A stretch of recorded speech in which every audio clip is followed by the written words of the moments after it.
بیلا بیلا وہ پریشانی سے دبی دبی آواز میں چیختی ہوئی کمرے میں داخل ہوئی تھی۔ آئینے کے سامنے کھڑی خود سے 4 سال چھوٹی اس آفت کو دیکھ رہی تھی، جس کی وجہ سے تقریباً روز ہی گھر میں ایک قیامت برپا ہوتی تھی، کیونکہ پاکستانی عدالت کی وکیلوں کی طرح گلا پھاڑ کر ان پر جیسے تاریخ پر تاریخ تاریخ پر تاریخ بولنے کی پریکٹس کر رہی ہوں مس شیری افضل ملک۔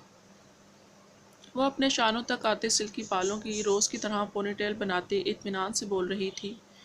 کیوں اپنی جان کی دشمن بنی رہتی ہو؟ کیا کیا ہے تم نے یہ؟ پھر سے رشتہ؟ اس کے صدمے سے کہنے پر سامنے کھڑی بیلا نے شان سے فرضی کالر جھاڑے۔ جاؤ اب نیچے، تم ماما تمہاری ضلالت پہ ضلالت اور اس کا سوآن کریں گی تو سمجھ آئے گی۔ شیری نے روحانسی ہو کر اسے دیکھا، جو مطمئن سی اب لبوں کو نیچرل کلر کی لپسٹک سے رنگ رہی تھی، سفید رنگت پر کالی گھور سیاہ آنکھیں اور ان پر مڑی مڑی پلکیں، جو دیکھنے والوں کو اپنے پیچ و خم میں ایک پل کے الجھا دیتی تھی۔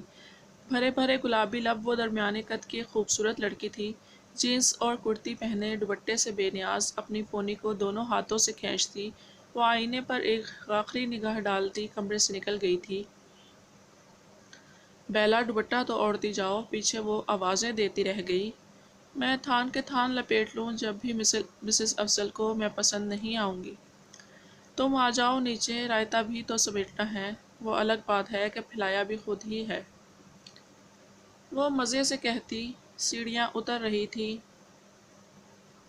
ماں ہے وہ تمہاری، وہ ہزارہا بار کہا ہوا جملہ ایک بار پھر دہراتی، اس کی جھولتی پونی کو دیکھ رہی تھی۔ چنگم چباتی وہ اپنے مخصوص لاپرواہ انداز میں ڈرائنگ روم میں داخل ہوئی تو سامنے ہی 2 قدرے موٹی عورتیں بیٹھی ناشتے سے بھرپور انصاف کر رہی تھیں۔ اس نے کن آنکھوں سے سامنے کھڑی سدرا بیگم کو دیکھا، جو آنکھوں میں سرد تاثر لیے اسے دیکھ رہی تھیں۔ وہ مطمئن سی چلتی ان 2 عورتوں کے سامنے آ بیٹھی۔ ذرا شرم نہیں آتی آنٹی آپ کو؟ یہ تیسرا سموسہ اٹھا رہی ہیں آپ؟ سامنے بیٹھی خاتون کے ہاتھ سے سموسہ لے کر واپس پلیٹ میں رکھتی وہ خفگی سے بول رہی تھی۔ خاتون کے ساتھ بیٹھے لڑکے نے الجھ کر اسے دیکھا۔ بیلا نے خود ہی تو اس نے کچھ کہنا چاہا، لیکن اس کی بات مکمل ہونے سے پہلے ہی سدرا بیگم نے سخت آواز ابھری تھی۔ بیلا یہ کیا بدتمیزی ہے؟ بڑوں سے بات کرنے کی تمیز سکھائی ہے ہم نے تمہیں؟ تنبیہ کرتی نگاہوں سے اسے دیکھتی انہوں نے لہجہ قدرے سخت لہجے میں کہا، تم نے ہی گھر بلایا ہے نا انہیں؟ ان کے بیٹے کا کہنا ہے تم نے اسے کہا ہے کہ وہ رشتہ لے کر آئے؟ بیچ راستے میں سستے عاشقوں کی طرح پرپوز کر رہا تھا مجھے۔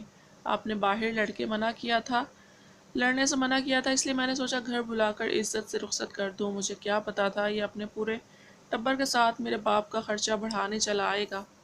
ان کی پلیٹ سے چپس اٹھا کر منہ میں ڈالتی بولی تھی۔ اطمینان میں ذرا فرق نہیں آیا تھا۔ تمیز سے بات کرو، ہونے والی ساس ہیں تمہاری۔ وہ لڑکا اپنی ماں کے کڑے تیور دیکھتا التجائیہ انداز میں بولا تھا۔ اس کے الفاظ جتنے سخت معلوم ہو رہے تھے، لہجہ اتنا ہی نرم تھا۔ ارے چپ کرو، اتنی بھوکی ساس مجھے نہیں چاہیے۔ خاتون کے لال بھبو ہوتے شکل کی پرواہ کیے بغیر وہ بلند آواز میں بڑبڑائی۔ دروازے کے باہر کھڑی شیری نے روحان سے ہوتے اسے خاموش ہونے کا اشارہ کیا۔ عزت سے رشتہ لے کر آئے تھے تم؟ ہمیں کیا معلوم تھا؟ لڑکی اتنی منہ زور ہے، اٹھو چلو یا مزید عزت کا جنازہ نکلوانا ہے؟ وہ تنفن کرتی اپنے بیٹے کو گھورتی اٹھ کھڑی ہوئی، جو بالکل شکر اللہ کا ہمارا پورا ناشتہ ڈکارنے سے پہلے آپ کو عقل آ گئی۔ بیلا چپ کر جاؤ۔ سدرا بیگم کی گھوریوں کے باوجود وہ جلدی سے ان خاتون کے پیچھے گئی۔ جلدی جائیں ورنہ اتنا کچھ جو آپ نے کھایا ہے اس کا بل آپ کے گھر بھیج دوں گی۔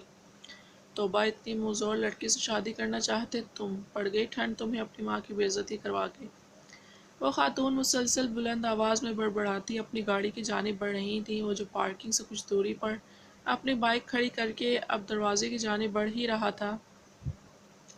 گھر سے نکلتی بپھری ہوئی خاتون اور ان کے ساتھ نکلتے لڑکے کو دیکھ کر وہ مٹھیاں بھینج کر رہ گیا۔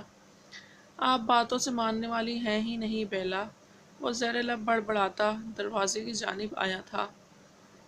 جتنے غصے سے وہ خاتون باہر آ رہی تھی، اسے اچھی طرح اندازہ ہو چکا تھا کہ آج پھر بیلا نے کوئی تماشا لگایا ہوگا، تم ہی بتا دو آخر چاہتی کیا ہو؟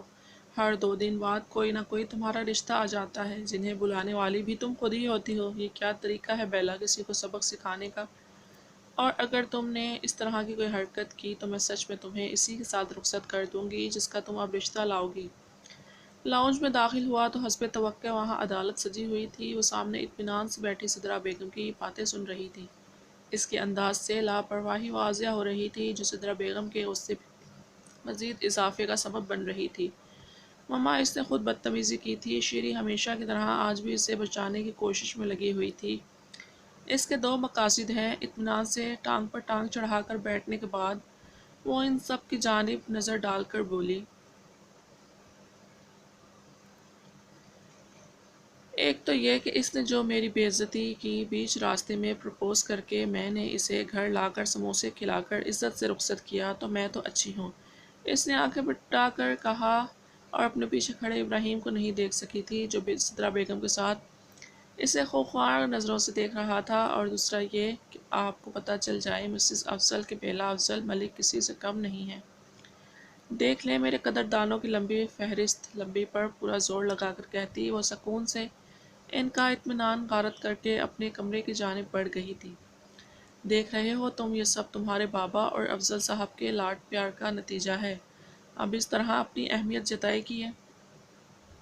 سیڑھیاں چڑھتی بیلا کو دیکھ کر وہ غصے سے بولی تھی۔ وہ انہیں تسلی دیتا ضبط سے تنی رگوں کے ساتھ خود بھی اس کے کمرے کی جانب بڑھا۔ کراچی کے اس پوش علاقے میں بنے اس چھوٹے مگر خوبصورت گھر میں اطہر ملک اور افضل ملک اپنے گھرانوں کے ساتھ مقیم تھے۔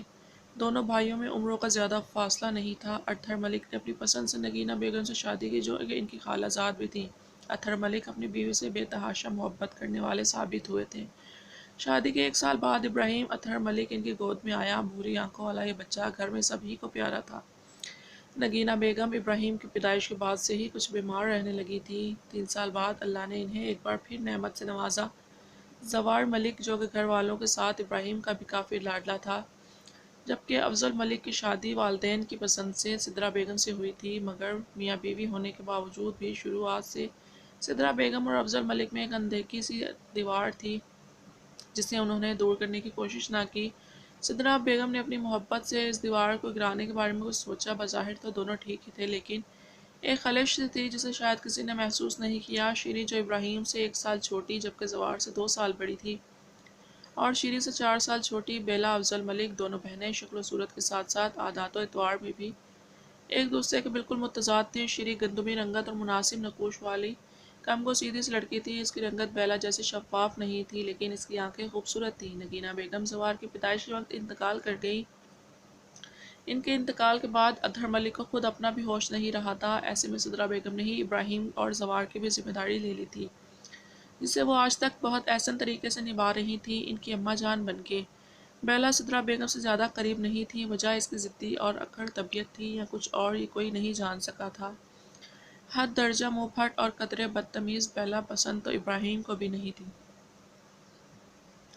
کاش یہ بات آپ مجھے محبت سے کہہ دیتی ماما، اسی شفقت بھرے انداز سے کہہ دیتی جیسے شیری سے کہتی ہیں۔ باخدا میں بالکل ویسی ہی بن جاتی ماما، جیسے آپ کو پسند آتی، لیکن آپ اپنی سوچوں میں گم۔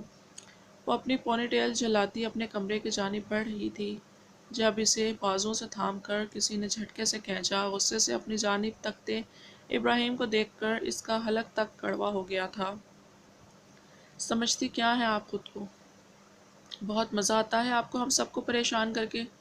سختی سے اس کے بازوں پر گرفت بڑھاتے وہ سلگتے لہجے میں بولا، میں آپ کو جواب دہ نہیں ہوں، چھوڑے میرا ہاتھ۔ اس کی گرفت میں پھڑپڑاتی وہ بھی اسی لہجے میں اس سے بات کر رہی تھی۔ یہ تو بیلا کا اصول تھا، گیو اینڈ ٹیک کا اصول، جو دو گے واپس لوٹ کر آئے گا۔ آپ ہیں جواب دہ، مجھے سمجھ رہی ہیں؟ میری اماں جان کی آنکھوں میں آپ کی وجہ سے آنسو آئے ہیں، اس کی جواب دہی بھی میں آپ ہی سے کروں گا۔ ایک ہاتھ پیچھے لے جا کر وہ اس کے دونوں بازو سختی سے جکڑ چکا تھا۔ بہت شوق ہے آپ کو لوگوں کے سامنے آ کر اپنی قدردانی ظاہر کرنے کا؟ دوسرے ہاتھ سے اس کا چہرہ جکڑ کر اس کی آنکھوں میں دیکھتے وہ ایک ایک لفظ چبا چبا کر ادا کر رہا تھا۔ تکلیف کے باعث چمکتی نمی وہ آسانی دیکھ سکتا تھا، لیکن وہ اب بھی ڈھیٹ بنی اسی طرح خود بھی اس کی آنکھوں میں دیکھتی اس کی آہنی گرفت سے نکلنے کی صحیح کر رہی تھی۔ دوپٹہ لے لینے سے شان گھٹ جائے گی آپ کی، بہت شوق ہے آپ کو اپنی نمائش کرنے کا۔ اس کی آنکھوں میں چمکتے آنسو کو دیکھ کر اس کی گرفت میں کچھ نرمی در آئی تھی، لہجہ ہنوز آگ برساتا ہوا تھا۔ میں کہہ رہی ہوں چھوڑے مجھے، میں کیا کر رہی ہوں کیا نہیں، اس کے لیے نہ آپ کی اماں جان کو جواب دہ ہوں اور نہ ان کے لاڈلے بیٹے کو، زیادہ باپ نہیں بنے میرے۔ غصے اور درد کی شدت سے اس کی آواز رند گئی تھی۔ اس کی گرفت سے اپنا بازو آزاد کرواتی وہ سرد لہجے میں بول کر آگے بڑھنے لگی تھی، جب ایک بار پھر اس نے کلائی سے تھام کر اپنے مقابل کھڑا کیا تھا۔ آئندہ میں آپ کو بغیر دوپٹے کے نہ دیکھوں بیلا، وارننگ دیتے انداز میں کہتا وہ اپنی شال اس پر ڈال کر آگے بڑھا، لیکن اگلے ہی لمحے وہ شال اس کے قدموں میں آ گری تھی۔ یہ حق اپنی بیوی پر جتائیے گا، مجھ پر نہیں، مجھ پر حق صرف میرے باپ کا ہے۔ اس کی شال اس کے کندھوں کی جانب اچھال کر وہ تنفن کرتی اپنے کمرے کا دروازہ کھول کر جا چکی تھی۔ وہ ضبط سے مٹھیاں بیچتا اپنے غصے کو کنٹرول کرنے کی کوشش کرنے لگا۔ تیار رہیں بیلا افضل ملک، بہت جلد آپ کے تمام حقوق میرے نام ہوں گے۔ سرخ ہوتی نگاہوں سے اس کے کمرے کے بند دروازے کو تکتا وہ زیر لب بول رہا تھا۔ آج پھر بیلا کے رشتے والے آئے تھے، وہ جو چائے کے لیے پانی چولہے پر رکھ رہی تھی۔ اپنے پیچھے بھاری آواز، مردانہ آواز سن کر اچھل پڑی۔ اس طرح سہم کیوں جاتی ہیں آپ شری؟ میں ہوں۔ زوار کی آواز پر وہ گہری سانس لیتی اس بات میں سر ہلا گئی، وہ بھی ہم کہہ کر سر ہلا کر رہ گیا تھا۔ اس طرح اچانک سے آ گئے تم تو اس لیے، اور یہ شری کیا ہوتا ہے آپ ہی کہا کرو۔ کڑے تیوروں سے اسے گھورتی وہ مصنوعی خفگی سے بولی، میں آپ ہی باجی نہیں کہہ سکتا آپ کو شری، میرا موڈ خراب نہیں کیا کریں یہ سب کہہ کر۔ وہ سخت بدمزہ ہوا تھا، کیوں بھائی بڑی ہوں تم سے۔ باقی چیزیں بھی نکال کر کاؤنٹر پر رکھتی وہ سادہ سے لہجے میں بولی، بیلا سے بھی تو بڑی ہیں آپ، پورے 4 سال، اس نے کب آپ کو آپ ہی کہا ہے؟ وہ تنگ کر بولا، نظریں اس کی پشت پر لات پرواہ سی بکھری لمبی چوٹی سے الجھ رہی تھی۔ بیلا کو جانتے ہو تم؟ میری بیلا بہت الگ ہے۔ بیلا کا ذکر آتے ہی اس کے لبوں پر شیرینی سی گھلی تھی جو زوار کو بالکل پسند نہیں آئی۔ وہ خود بھی بیلا کو بہنوں کی طرح چاہتا تھا، لیکن شیریں کا اس کے لیے پیار اسے مشکل سے ہی ہضم ہوتا تھا۔